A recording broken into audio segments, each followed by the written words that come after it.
Washington, Londres et Paris voulaient condamner l'attaque chimique d'Idlib à l'ONU, mais le vote sur leur projet de résolution a été repoussé, conséquence de l'opposition ferme des Russes dans ce dossier.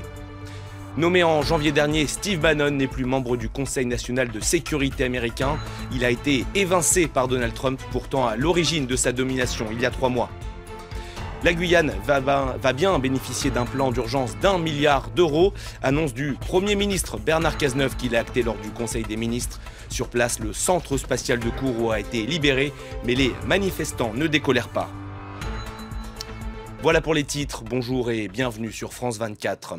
Réuni en urgence, le Conseil de sécurité de l'ONU a une nouvelle fois montré son impuissance dans le dossier syrien. Confronté à l'opposition russe, le vote sur le projet de résolution déposé par Londres, Paris et Washington pour condamner l'attaque chimique d'Idlib a été donc reporté. Selon le dernier bilan de l'Observatoire syrien des droits de l'homme, 86 personnes auraient péri dans ce bombardement. Pierrick Laurent. À leur arrivée en séance, les ambassadeurs français, britanniques et américains savent déjà que la réunion est un échec. Les 3 pays ont rédigé une résolution condamnant fermement l'attaque chimique perpétrée mardi en Syrie. Mais une fois de plus, la Russie soutient fermement son allié, Bachar el-Assad. À ce stade, nous ne voyons pas le besoin d'adopter cette résolution. Les décisions prises par le passé sont suffisantes pour enquêter sur cet incident.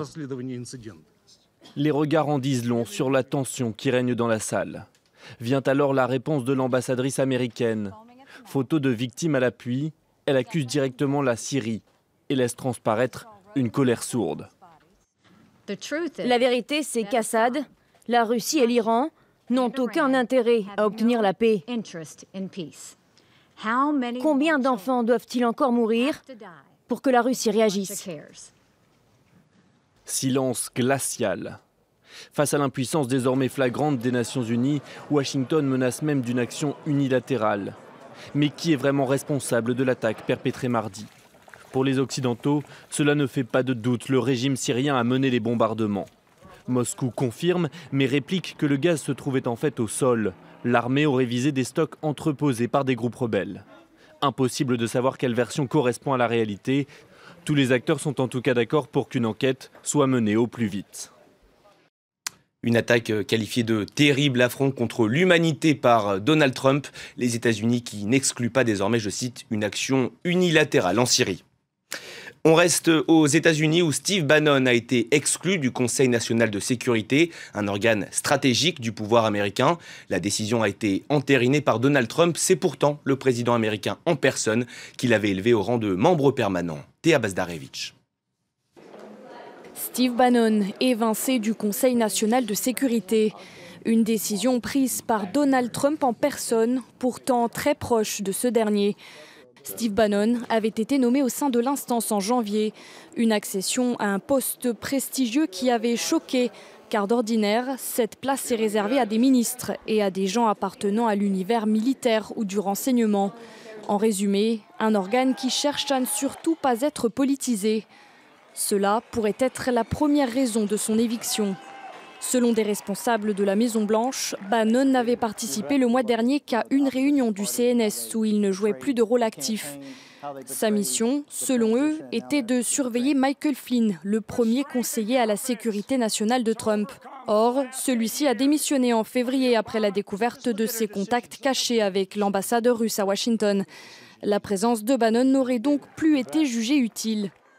Ancien marin, officier du Pentagone, banquier chez Goldman Sachs, Steve Bannon a fait fortune en rachetant les droits d'une série télé avant de se tourner vers une carrière de réalisateur de films. Steve Bannon est aussi à la tête du très à droite site d'information Breitbart News. Il est régulièrement accusé d'antisémitisme ou de misogynie. S'il ne peut désormais plus siéger au Conseil national de sécurité, Steve Bannon reste toutefois conseiller en chef de Donald Trump. On en vient à ce coup de filet en Russie. 2 jours après l'attentat commis dans le métro de Saint-Pétersbourg, 6 personnes ont été interpellées. Les enquêteurs ne font pour l'instant aucun lien avec l'attaque meurtrière de lundi. Le gouvernement russe ne veut pas rester les bras croisés. Il a annoncé ce mardi de nouvelles mesures antiterroristes. Pierrick Laurent. Les forces spéciales russes en pleine opération dans un appartement de Saint-Pétersbourg.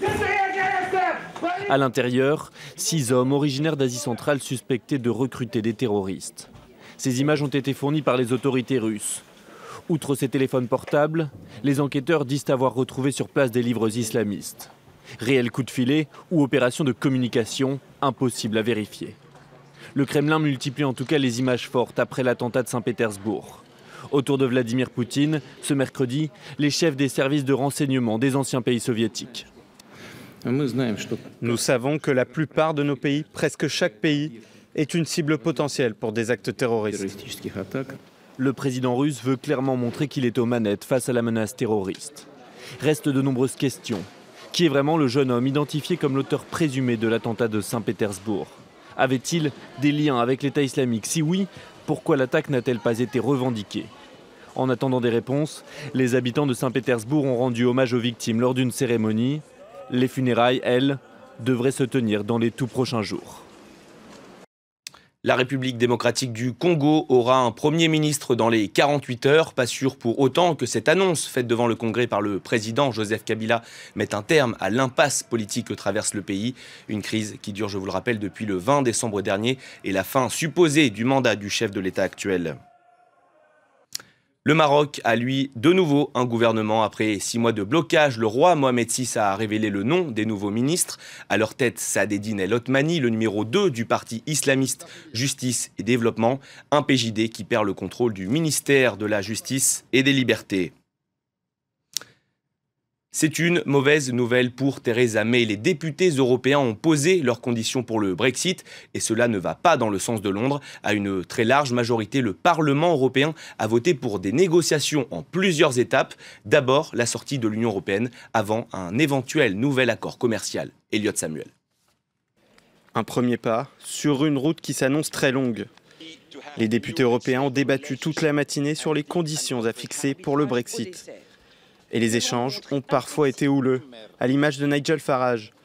L'ancien chef du parti britannique UKIP est revenu sur la volonté européenne que toute décision concernant Gibraltar passe par l'Espagne. Nous croyons au droit à l'autodétermination. Votre but, votre ambition, c'est de détruire l'État-nation démocratique. Gibraltar constitue clairement une rupture d'accord sur les termes actuels.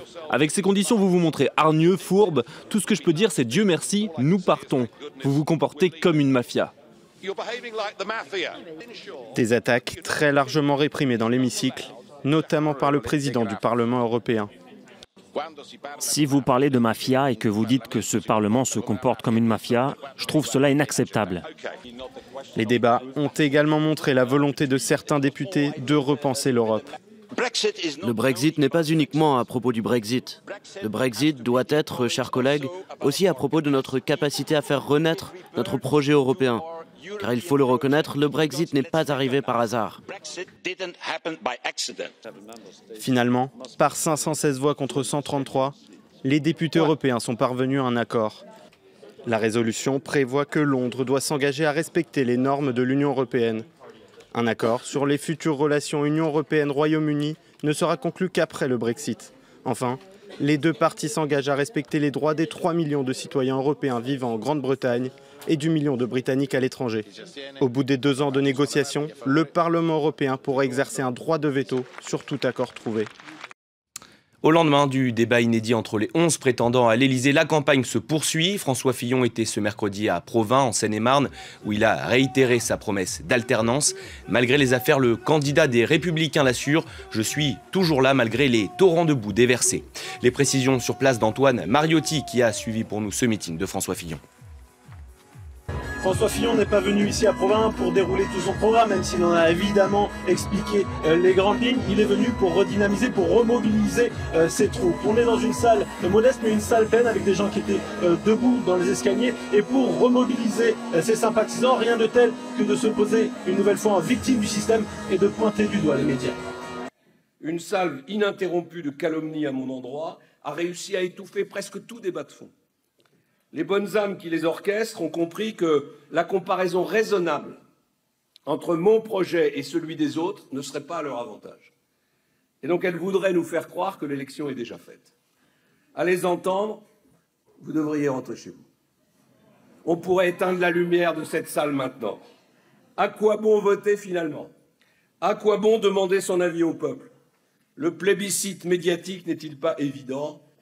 Circulez, il n'y a rien à voir, les jeux sont faits. C'est la belle phrase de Philippe Séguin en 1995.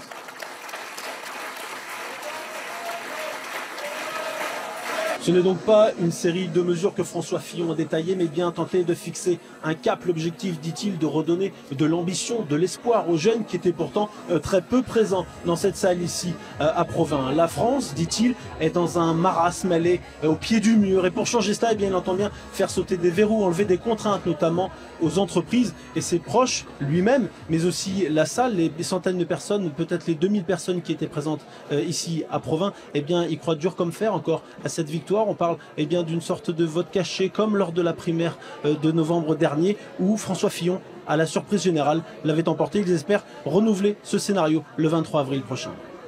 Les soucis continuent pour Marine Le Pen. Selon les dernières révélations du Canard enchaîné, David Racheline, son directeur de campagne, est visé par une enquête préliminaire ouverte par le parquet de Lille. Des soupçons d'emploi fictif entre 2010 et 2015. Olivier Martin.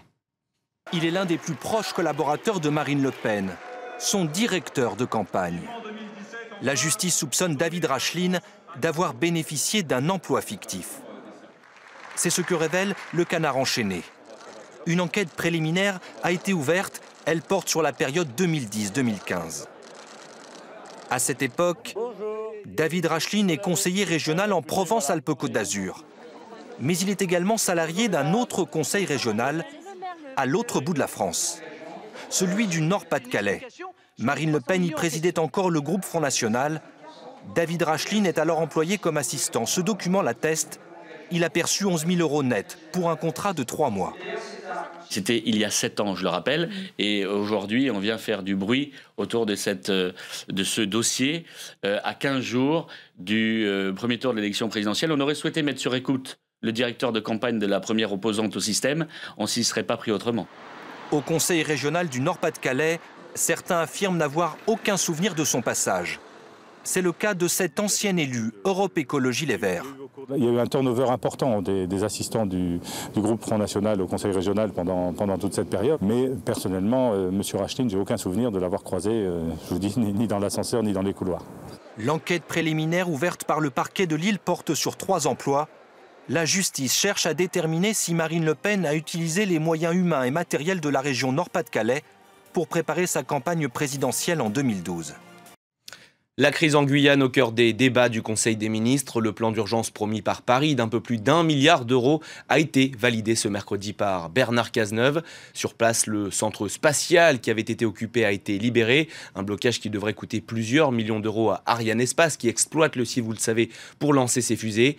Les délégués des manifestants, eux, ne veulent rien lâcher. Ils demandent toujours 3 milliards d'euros au gouvernement. Écoutez à ce propos notre envoyée spéciale en Guyane, Fanny Lothaire.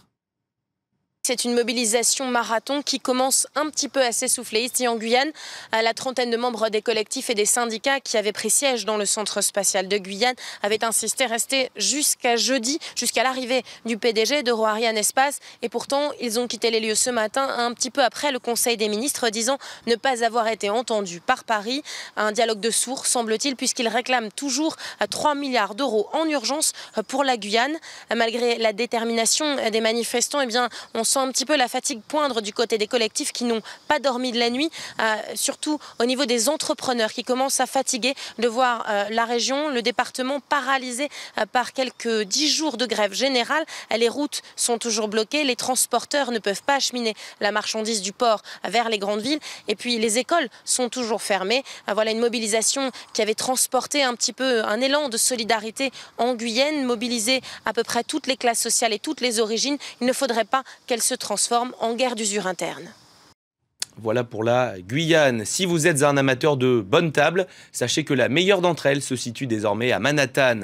L'Eleven Madison Park a été sacré meilleur restaurant de la planète. C'est le résultat du classement annuel des 50 Best. Prix du menu, $295. Voilà, c'est la fin de cette édition. Merci à tous de l'avoir suivi. On se retrouve dans 15 minutes pour un nouveau journal. À tout à l'heure.